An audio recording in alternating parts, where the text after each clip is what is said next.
अच्छा मुझे एक बात बताओ, तुम जब पढ़ने बैठते हो तब किताब को देखते हो या सच में पढ़ते हो, या घर वालों को दिखाने के लिए बस पढ़ते हो कि हाँ मैं पढ़ रहा हूँ, बट एक्चुअल में तुम पढ़ नहीं रहे होते। ऐसा हुआ होगा कि तुम काफ़ी दिनों बाद ये सोच रहे हो कि मैंने जो रात को पढ़ाई करी थी उसका कोई बेनिफिट हुआ या बस यूं ही मैंने वक्त बर्बाद किया।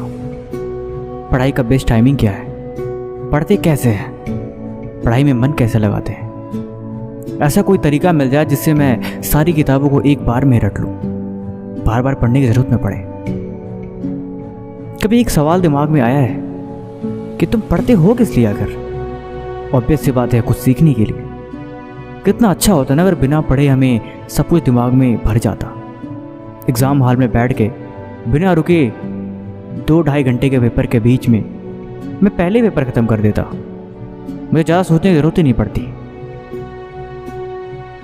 हर वक्त पढ़ने का बेस्ट टाइमिंग होता है, सुबह की टाइमिंग, दोपहर की टाइमिंग, रात की टाइमिंग, इससे कोई फ़र्क नहीं पड़ता।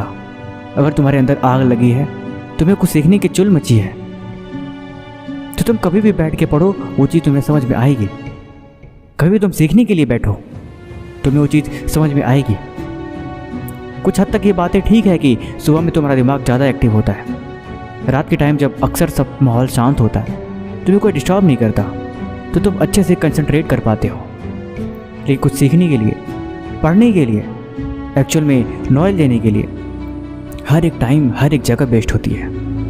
अगर तुम इस बात को खुद को समझा लो तो तुम फालतू के सवालों में कभी फंसोगे ही नहीं। तुम जब भी कोई पहले से एम बना के, जब भी कोई तुम पहले से टारगेट फिक्स करके पढ़ने बैठोगे तो तुम सीखोगे उस सब्जेक्ट को, उस टॉपिक को, उस चैप्टर को। ज़िंदगी में पढ़ाई करना ज़रूरी नहीं है, चीज़ों को सीखना ज़रूरी है। तुम बैठो तो इसलिए कि तुम कुछ सीख के उठोगे, बैठो तो इसलिए कि तुम आज कुछ नॉलेज लेके उठोगे। और वो नॉलेज इसलिए नहीं कि तुम्हें एग्ज़ाम क्रैक करना है, इसलिए कि तुम्हें वो चीज़ सीखना है। तुम जो कुछ भी किताबों से सीखते हो, कहीं ना कहीं तुम्हें लाइफ में यूज़ करना होता है। वो इन्फॉर्मेशंस हैं जिसके बेस पे तुम्हें अपना फ्यूचर सेट करना होता है। वो नॉलेज तुमसे आगे बार बार पूछी जाएगी, वो बातें बार बार तुम्हें आगे समझानी पड़ेगी। इसलिए तुम्हें पढ़ना ज़रूरी होता है, इसलिए तुम्हें सीखना ज़रूरी होता है। तो जब जिम्मेदारी यही है, सपना यही है, तो फिर फालतू के सवाल किस बात के, फालतू की परेशानी किस बात की? तुम्हें पढ़ना है, तुम्हें सीखना है, तुम्हें समझना है। किताबों में एक एक अक्षर जो लिखा हुआ है वो तुम्हारे काम का है। वो इन्फॉर्मेशन तुम्हारे लिए ही है, तुम्हें उसे जानना है।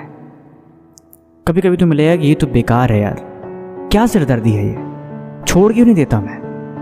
कभी कभी ऐसे भी लगेगा कि तुम बिल्कुल हार से गए हो, मन नहीं करेगा पढ़ने के लिए। ठीक है, दिन में 24 घंटे होते हैं, साल में 365 दिन होते हैं, एक महीने में 30 से 31 दिन होते हैं। वक्त बहुत है तुम्हारे पास, लेकिन ये बात भी सच है कि उस वक्त में तुमने खुद को कितना वक्त दिया और खुद को दिए गए वक्त में से कितनी देर में तुमने सीखा, ये सबसे ज़रूरी पॉइंट है। काबिल बनने वालों में यही तो चीज़ अलग होती है कि फालतू के सवाल नहीं करते, फालतू की चीज़ें नहीं ढूंढते, कैसे पढ़ना है, किस तरीके से पढ़ना है। उन्हें सिर्फ एक समझ में आती है कि ये चीज़ मुझे बस जाननी है, और यही चीज़ उन्हें हमेशा सीखने के लिए मजबूर करती है। वो हमेशा पढ़ते नहीं, सीखते हैं। वो हमेशा चीज़ों को देखते नहीं, उसको जानते हैं, उसको समझते हैं। तुम भी कभी समझने के लिए बैठो, तुम भी कभी जानने के लिए बैठो। वैसे ही जैसे तुम इंस्टाग्राम पे या फेसबुक पे किसी की प्रोफाइल सर्च करते हो, उसके बारे में रिसर्च करते हो, ये कौन है। कभी किसी टॉपिक से इतना प्यार करके देखो, कभी किसी एक सब्जेक्ट से ऐसा प्यार करके देखो, और वो भी मकसद ना मिले तो कभी खुद से सवाल करो कि तुम्हें ये सब करना क्यों है। तुम्हें जवाब मिलेगा कि मुझे ये बनना है, तब तुम बैठोगे पढ़ने नहीं, सीखने के लिए।